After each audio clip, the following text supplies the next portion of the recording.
Hi viewers, welcome to our channel. ప్రస్తుతం మనతో పాటు దాము బాలాజీ గారు, సీనియర్ జర్నలిస్ట్, వారితో ఒకసారి మాట్లాడదాం. సార్ నమస్కారం సార్. నమస్తే. సార్, నాగబాబు గారికి డిప్యూటీ సీఎం ఇవ్వబోతున్నారు అని చెప్పేసి వార్తలు వైరల్ అవుతున్నాయి సార్. అంటే పవన్ కళ్యాణ్ గారు తన హోదాని నాగబాబు గారికి ఇచ్చేసి తన సినిమాలు చేసుకుంటా అన్నట్టుగా వినిపిస్తున్నాయి సార్. మరి వార్తల్లో నిజమెంత ఉంది? మరి నిజంగా నాగబాబు గారికి డిప్యూటీ సీఎం చేయబోతున్నారా సార్? పవన్ కళ్యాణ్, నాగబాబు వీళ్ళిద్దరి విషయం మీద గత కొంతకాలంగా రకరకాల వార్తలు వస్తున్నాయి. ఎందుకంటే నాగబాబు యాక్చువల్గా పవన్ కళ్యాణ్ తర్వాత నిజానికి అంతగా కష్టపడిన వ్యక్తి నాగబాబు. అంటే మనకి నాదెళ్ల మనోహర్ కూడా ఉన్నాడు, కానీ నాగబాబు రోల్ అనేది డిఫరెంట్ రోల్.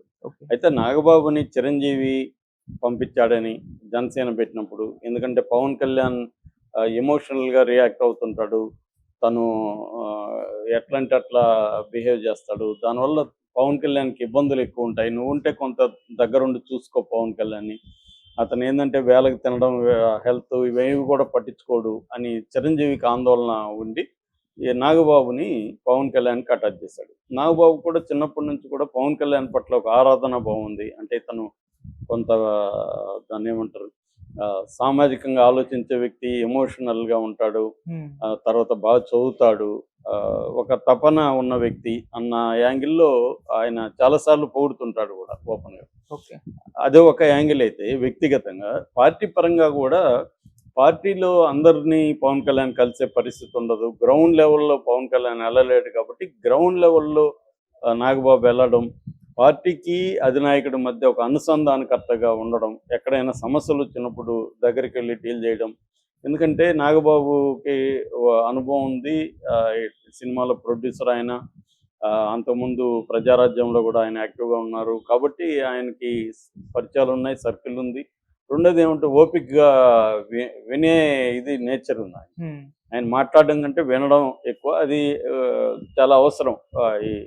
ఎందుకంటే కార్యకర్తల్లో ఉండే లేదా లోకల్ నాయకుల్లో ఉండే అసంతృప్తులు ఇవన్నీ వినాలి, వింటే సగం పోతాయి వాళ్ళకి.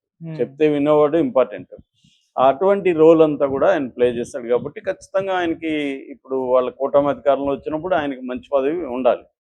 సో మామూలుగా అయితే ఫస్ట్ టీటీడీకి చైర్మన్గా ఆయన అనుకున్నారు, అది జరగలేదు. దాని తర్వాత పవన్ కళ్యాణ్ విషయంలో కొంత చేంజ్ కనబడుతుంది. అదేంటంటే నేషనల్ లెవెల్లో తాను లీడర్షిప్లోకి ఎదగాలని, బీజేపీ కూడా పవన్ని నేషనల్ లెవెల్లో ఒక యూజ్ చేసుకోవాలని, ముఖ్యంగా సౌత్ ఇండియాకి పవన్ని బాగా యూజ్ చేసుకోవాలనేది బీజేపీ స్ట్రాటజీగా కూడా మనకి కనబడింది. సో ఎందుకంటే చంద్రబాబు డిపెండబుల్ ఫ్రెండ్ కాదనేది బీజేపీకి ముందు నుంచి ఉంది. రెండోది బీజేపీకి ఏంటంటే తమకి లాయల్గా ఉంటూ ఒక వ్యక్తి కావాలి. రేపొద్దున బీజేపీలోకి కూడా విలీనం చేసినా ఆశ్చర్యం లేదు పవన్ కళ్యాణ్. ఎందుకంటే నేషనల్ లెవెల్లో బీజేపీలో ఉంటే లీడర్ అయ్యాడు అనుకో, జనసేన ఇక్కడ ఆయన స్టేట్కే పరిమితం కావాల్సిన అవసరం లేదు, జనసేనని బీజేపీలో విలీనం చేసేసి. ఎందుకంటే ఈ మధ్యకాలంలో BJP ideology, Pawan Kalyan ideology ఒకటైపోయినాయి ఆల్మోస్ట్. ఈయన సనాతన దీనికోసం బీజేపీ నాయకుల కంటే కూడా గట్టిగా ఫైట్ చేస్తున్నాడు. సో ఇలాగా అంటే ఎప్పుడైనా పవన్ కళ్యాణ్కి ఉన్న గోల్ ఏంటి, వ్యక్తిగతంగా తాను సీఎం కావాలనేది పవన్ కళ్యాణ్ గోల్. అది చంద్రబాబుతో ఉంటే అవ్వదు. ఆయన అందుకనే 20 ఏళ్ళు 25 ఏళ్ళు, ఫస్ట్ 10 ఏళ్ళు అన్నాడు, మళ్ళీ 25 ఏళ్ళు అని కూడా అంటున్నాడు. అంటే 100 ఏళ్ల వరకు చంద్రబాబు సీఎం ఉండాలని. ఇది స్ట్రాటజిక్ స్టేట్మెంట్. ఆయనకు తెలియదా చంద్రబాబు నేను ఉండలేడని? కానీ అంటే చంద్రబాబు ఉంటే ఉండాలి తప్ప లోకేష్ సీఎంగా ఉండడానికి నేను ఒప్పుకోనని ఇండైరెక్ట్గా పవన్ కళ్యాణ్ చెప్తున్నట్టు. అది అంటే అర్థమేమి, అది న్యాయమే. ఎవరైనా వేరే వాళ్ళు లోకేష్ సీఎం అవడానికి ఇతను ఎందుకు పనిచేస్తాడు? ఇతను పొలిటికల్ పార్టీ పెట్టాడు, తనకంటూ ఒక ఇమేజ్ ఉంది, తనకంటూ ఒక ఓట్ బ్యాంక్ క్రియేట్ అయినాడు, తను సీఎం కావాలనేది తనకు గోల్ ఉంటుంది. సో లోకేష్ కంటే నేను ఏ విషయంలో తక్కువ అని తను అనుకుంటాడు కదా. కాబట్టి ఇవన్నీ ఈ సమీకరణాల్లో భాగంగా నాగబాబుని ఢిల్లీకి పంపించి అక్కడ రాజ్యసభకు పంపిస్తే, ఢిల్లీలో లైజనింగ్ అనేది వెరీ ఇంపార్టెంట్. ఎప్పుడైనా రీజనల్ పార్టీలకి ఢిల్లీలో లైజనింగ్ అంటారు. అంటే ఢిల్లీ అధికారంలో ఎవరు ఉంటే వాళ్ళతో దగ్గరగా ఉండడం, పవర్ సెంటర్స్ దగ్గరగా ఉండడం, లాబింగ్ చేయడం, కాంటాక్ట్స్ ఇప్పించడం, ఇటువంటి రకరకాల పనులు ఉంటాయి అన్నమాట. అందుకని మనకు ఒక నమ్మకమైన వ్యక్తి ఢిల్లీలో ఉండాల్సిన అవసరం ఉంటుంది. ఇప్పుడు మన ప్రతి పార్టీకి ఇది పెట్టుకుంటారు అనమాట. అలాగా ఈయన సొంత అన్న కంటే నమ్మకమైన వాళ్ళు ఇంకెవరు ఉంటారు, కాబట్టి నాగబాబు ఢిల్లీలో సెట్ చేద్దాం అనేది ఈయన ప్లాన్ చేసుకున్నాడు. కానీ చంద్రబాబుకు కూడా ఒక గోల్ ఉంటుంది కదా. చంద్రబాబు గోల్ ఏంటి? తను ఇప్పుడు సీఎం, తను యాక్టివ్గా ఉన్నప్పుడే ఆయనకి ఆల్రెడీ 75, 29కి 80 అవుతాయి. 80 మళ్ళీ కూడా ఆయన ఉండాలనుకుంటుంటాడు, అది వేరే విషయం. కానీ ఈ లోపల లోకేష్ని సీఎంగా ఎస్టాబ్లిష్ చేయాలనేది ఆయన కోరిక ఉంటుంది. ఓకే. అది చేయాలంటే పవన్ కళ్యాణ్ రోల్ అనేదాన్ని మరీ పెంచకుండా చూసుకోవాలి. పవన్ కళ్యాణ్ పోటీగా తయారు కాకుండా చూసుకోవాలంటే ఢిల్లీలో పవన్ కళ్యాణ్ పరపతిని తగ్గించాలి. సో దానికి ఆయన్ని ఢిల్లీలోకి పంపించకుండా అక్కడ వేరే వాళ్ళకి సానా సతీషుడు లాంటి వాళ్ళకి కూడా ఇచ్చారు. నిజానికి సానా సతీష్ మీద తెలుగుదేశం మీడియా, ఆంధ్రజ్యోతి పేపర్లో కూడా బాగా నెగిటివ్ వచ్చింది. సానా అని పేరు పెట్టకుండా చానా అని పేరు పెట్టి అతని మీద నెగిటివ్గా రాశారు. సో ఈ కాంటెక్స్ట్లో నాగబాబు ఇప్పుడు స్టేట్లో మంత్రి పదవి ఇవ్వడానికి చంద్రబాబు ఒప్పుకున్నాడు. అయితే ఈ కాంటెక్స్లో కొత్త వార్త ఏమన్నా వస్తుందంటే, పవన్ కళ్యాణ్ ఈయన్ను డిప్యూటీ సీఎంగా చేసి తన ప్లేస్లో తను మామూలు మంత్రి ఒక శాఖ 2 శాఖలు తీసుకొని, ఎందుకంటే పవన్ దగ్గర 5 ఉన్నాయి, 5లో ఒక 3 అటు ఇచ్చేసి 2 ఈయన పెట్టుకొని ఈయన సినిమాల్ని కంప్లీట్ చేసుకోవాలా. ఎందుకంటే ఆయన బలమంతా కూడా సినిమాల ఇది లేకపోతే ఆయనకి ఫ్యాన్ ఫాలోయింగ్ ఉండదు. ఫ్యాన్ ఫాలోయింగ్ లేకపోతే గట్టిగా పనిచేయడం అనేది క్యాడర్ ఉండదు. ఆయన ఏంటంటే ట్రెడిషనల్ పొలిటికల్ పార్టీ స్ట్రక్చర్ కాదు పవన్ కళ్యాణ్ది. పవన్ కళ్యాణ్కి పొలిటికల్ క్యాడర్ లేరు. ఆ పవన్ కళ్యాణ్ కంటే అభిమానులే పొలిటికల్ క్యాడర్. అది బలము బలహీనత కూడా ప్రజెంట్ ఆయనకు బలంగానే అది కనిపిస్తుంది. కాబట్టి అది కంటిన్యూ చేయాలంటే చేయాలి. రెండోది ఏంటంటే ప్రొడ్యూసర్లు దీంట్లో డబ్బులు పెట్టారు. ఫర్ ఎగ్జాంపుల్ హరిహర వీరమల్లు నాకు తెలిసే నేను 5 ఏళ్లకు ముందు 4 ఏళ్లకు ముందు వాళ్ళ ఆఫీస్కి వెళ్ళా, ఆయన డైరెక్టర్ క్రిస్ని కలవడానికి బంజారా హిల్స్. సో అప్పుడే అది సగం షూటింగ్లు కూడా జరిగినాయి. దాని ట్రైలర్లో అవన్నీ కూడా రిలీజ్ చేశారు.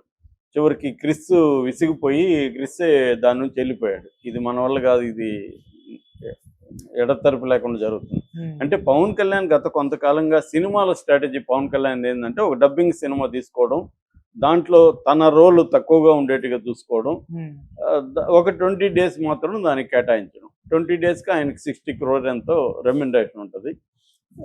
ఈజీగా వెళ్ళి 20 days ఫినిష్ చేసుకొని వేరే సినిమా చేసుకోవడం, రాజకీయాలు చేసుకోవడం, ఇది ఆయన డిజైన్ చేసుకున్నాడు ప్లాన్గా. దీన్ని త్రివిక్రమ్ శ్రీనివాస్కి అప్పగించాడు. త్రివిక్రమ్ శ్రీనివాస్ కూడా ఎఫిషియెంట్గా డైరెక్టర్ని సెట్ చేసుకోవడం, తను గైడ్ చేసుకోవడం, స్క్రిప్ట్లో హెల్ప్ చేయడం, ఇలా ఒక ప్లాన్ ప్రకారం వెళ్తుంది. ఇందులో బ్రేక్ అయింది ఓజీ ఒకటి, తర్వాత హరిహర వీరమల్లు ఒకటి. ఇవేమో historic, Harihara Veeramalli historic film, అంటే పీరియడ్ ఫిల్ము, హిస్టారిక్ కాదు పీరియడ్ ఫిల్ము. అది కొంత ఎక్కువ డిమాండ్ చేస్తుంది, 20 రోజుల్లో అవుతుంది.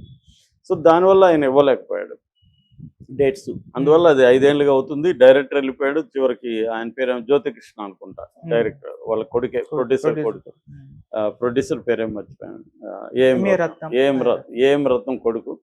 సో ఆ అబ్బాయిని పెట్టుకొని ఇప్పుడు లాగిస్తున్నారు. ఇటు ఓజీ సినిమా ఒరిజినల్ గ్యాంగ్స్టర్, అది ఎప్పటి నుంచో పెండింగ్లో పడిపోయింది. ఇటు ఉస్తాద్. సో వీటిని ఇప్పుడు కంప్లీట్ చేయకపోతే ఇవి సినిమా ఏంటంటే పాత పడిపోకూడదు. ఒక 6-7 ఏళ్ళు అయిపోయిందండి, దాని మీద ఇంట్రెస్ట్ కూడా జనాలకి పోతుంది, ప్రొడ్యూసర్లో ఇంట్రెస్ట్ పెరుగుతూ ఉంటుంది.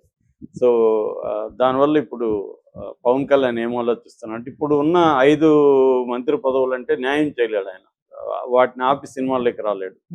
ఒక మంత్రి పదవే ఫుల్ టైం జాబు, 5 మంత్రి శాఖలు తీసుకున్నాక వాటి న్యాయం జరగకపోతే ఆల్రెడీ వైసీపీ వీళ్ళు ఇది ఉంది. రెండో తెలుగుదేశంలో కూడా ఆయనకి మెల్లమెల్లగా వ్యతిరేకత వచ్చే అవకాశం ఉంది. కాబట్టి ఆయన ఇప్పుడు ఏం ఆలోచిస్తున్నాడంటే, నాగబాబుని ఫుల్ టైం పెట్టేసి ఒక 3 శాఖలు నాగబాబుకి ఇచ్చి, నాగబాబుని డిప్యూటీ సీఎంగా చేసి తాను మంత్రిగా ఉంటూ ఒక 2 శాఖలు తను తీసుకొని, అది కూడా అంత పనులు అవసరం లేని శాఖలు తీసుకొని, సో దాంట్లో ఇప్పుడు సైన్స్, టెక్నాలజీ, ఎన్విరాన్మెంట్, వీటిలో full time day to day అంత ఎక్కువ పని ఉండదు. సో అవి పెట్టుకొని అటవీ, గ్రామీణ అభివృద్ధి ఇవన్నీ నాగబాబుకి ఇచ్చేస్తే నాగబాబు పని చేసుకుంటుంటాడు ఫుల్ టైము, మనకి ఇబ్బంది ఉండదు అన్న ఒక ప్లాను పవన్ కళ్యాణ్ వేసి సినిమాలు కంప్లీట్ చేయాలని దృఢ నిశ్చయంతో ఉన్నట్టుగా మనకు కనబడుతుంది.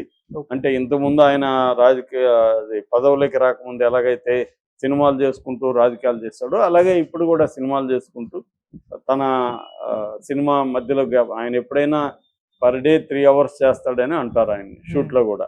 మిగతా టైం అంతా తను ఎక్కడ ఉంటే అక్కడ అధికారులతో కాన్ఫరెన్స్లో మాట్లాడడం, టెలికాన్ఫరెన్స్లో, వీడియో కాన్ఫరెన్స్లో, లేకపోతే కొంతమందిని పిలిపించుకోవడం, లేదు అక్కడ అమరావతిలో షూటింగ్ కుదిరితే అక్కడ పెట్టుకోవడం,